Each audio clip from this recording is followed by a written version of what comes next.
2025 is going to be a good year to be a realtor, and that being the case, you need to capitalize. I've sold over 100 houses just off of TikTok alone, and I've taught dozens of other agents how to do exactly the same. Anyone out there telling you TikTok doesn't sell million-dollar homes, listen, they might be a good realtor, maybe they do a lot of business. When it comes to TikTok, I'm telling you, they don't know what they're talking about. So in this video, I'm going to teach you how to crush it on TikTok as a realtor in 2025. So first things first, you're going to want to make sure that your videos are getting categorized. This wasn't a thing until early 2022, but TikTok is trying to become the first short form search-based platform. So basically how YouTube is a search platform, TikTok is going to be YouTube for short form. So basically TikTok is now doing what YouTube does. It's going to transcribe your video, everything that was said in it. It's going to look at the hashtags, the description, the text on the screen, and everything in order to determine which category they should be placing your content into. So what I'm going to do is I'm going to show you guys some key differences between a video that's been categorized and one that isn't. So here we have a video that I did on Surrey Central, sub area in my local market here. And at the top of the screen, you can see a search bar that says Surrey Central. The reason why it says Surrey Central is because not only did I say Surrey Central in the video 15 times, I also said Surrey Central in the texted title at the top of the screen. And then I actually hashtagged Surrey, and then I wrote Surrey Central in the description. So the algorithm thinks, this video has to be about Surrey Central. So now anytime anybody searches Surrey Central on TikTok, very high likelihood that this video is going to show up. Now, here's a video of me replying to somebody's comment.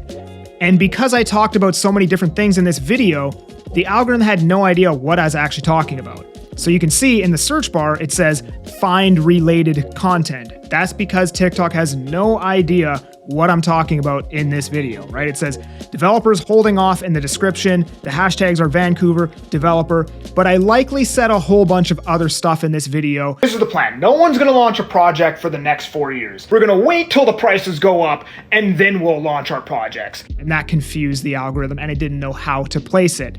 As a result, this video only got 2,000 views. So first off, you want to be picking hashtags that line up with what you're saying in the video. The hashtags are there to reinforce what you've actually said in the video. For example, I wouldn't make a video where I'm talking about being an investor, being an entrepreneur, and a bodybuilder all in the same video. I would probably split that up into 2 or 3 videos so that those 2 or 3 separate videos all have a much higher chance of getting categorized. So I'm talking about an investor, then bodybuilder, then entrepreneur. These are 3 completely different topics and you're gonna confuse the algorithm. If I'm making a video about Vancouver real estate, another city in my local market, the whole video is gonna be about Vancouver real estate. My hashtags are going to reinforce that. The title on the screen is going to reinforce that. The description is going to reinforce that. I'm going to actively tell the algorithm that this video is about Vancouver. And you can actually use this to your advantage in a really big way, right? So if you make a bunch of videos about your city and they all get categorized, anyone who's searching for your city, which a lot of people do before they travel to that city, your videos are likely going to show up all over that feed. Like for example, I live in Abbotsford, BC. If you type in Abbotsford into the search bar of TikTok, I guarantee you're going to see several of my videos somewhere on that feed. And especially if you can get categorized for topics where people are actually looking to relocate to your city, just like YouTube, those videos are going to get views pretty much forever. I have a couple videos that I put out over 2 years ago that still get a couple views a day. And just to give you an example, I literally don't Google restaurants anymore. Whenever I want to go eat, say in Chilliwack or another city I'm not too familiar with, I will type into the search bar of TikTok, restaurants in X city. Because you get a visual, you get to actually see the food on the plate before somebody eats it. You get to see the ambiance of the restaurant. It's not just a couple, grainy pictures that were taken 10 years ago.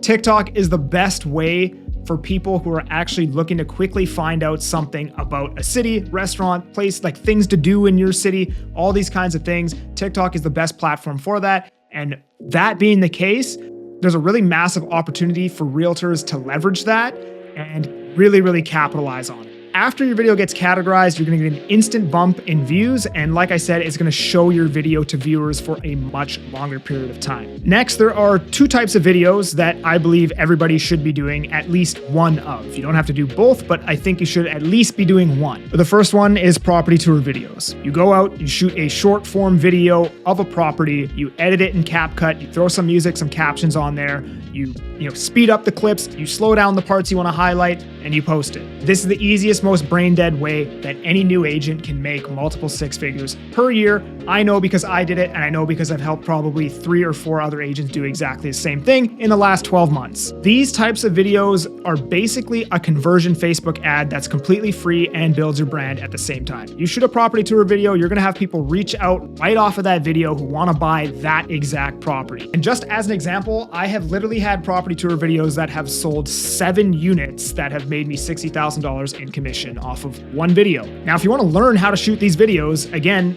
I have a coaching program where I teach agents exactly how to do that called the Viral Agent Academy. The link is below for that. The next video you're gonna wanna shoot are green screen videos. Again, I have green screen videos where I've sold 5 units off of one video. And this is basically where you screenshot an image of rendering, a building, a unit.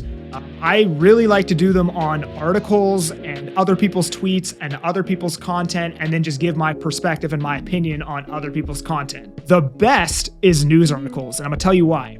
News articles are written by world-class level copywriters. The people who write these articles are literally employed to drive engagement via their writing skills. So when you screenshot a news article, you read the headline and then give your opinion on the article, you are basically piggybacking off of their level of skill for being able to drive engagement.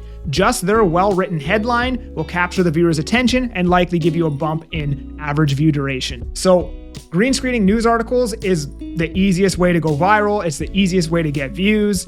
These don't directly sell real estate, but they really do build your brand. Now, what I always say, in any piece of content that you put out, there should be a 2-part framework. Piece of information, your opinion on the information. I see thousands of realtors forgetting the second part of that framework. You can't just tell people that the Fed lowered interest rates or Bank of Canada lowered interest rates. You also need to give them your opinion on them lowering the interest rates. Otherwise, it won't give you leads, it won't give you influence, and it won't build your brand. And if you're not gonna give an opinion, then it should be entertaining. And if it's not your opinion and it's not entertaining, then it's probably not a viable piece of content. The next thing you're gonna wanna do in any piece of content is instantaneously answer the question, why the hell am I watching this video? And for that exact reason, I will never start a video with, hey, it's Connor here with XYZ Realty, or, so I was talking to my buddy the other day and then, and even if I do for some reason decide to start one of my videos like that, I'm always going to add a texted hook right in the middle of the video. I know me talking is not going to capture their attention. It's not going to answer that question. So I'll put a texted hook right on the video, so at least the texted hook grabs their attention. And the texted hook is usually written like a YouTube video title. Next, unless the video is something really deep, and I mean really deep, you should pretty much always have music on the video. It doesn't have to be a trending sound or some stupid song that's, going viral right now that you absolutely hate. But what I try to do as an example is I try to line up the mood of the video with the mood of an instrumental. So if it's something uplifting, I use an uplifting instrumental. If it's something sad, I use a sad instrumental. This helps get the viewer more immersed in the content. It helps them feel more when they're watching your video. And it's also more stimulating, which does increase the watch time. After I add that sound, I then turn down the volume of it to about 12 to 15% of the overall sound of you talking. That way it's not overpowering what you're saying in the video, it's not taking away from what you're saying, but it's adding some sort of stimulation to the viewer. And lastly, you're gonna wanna re-download these videos off of your TikTok.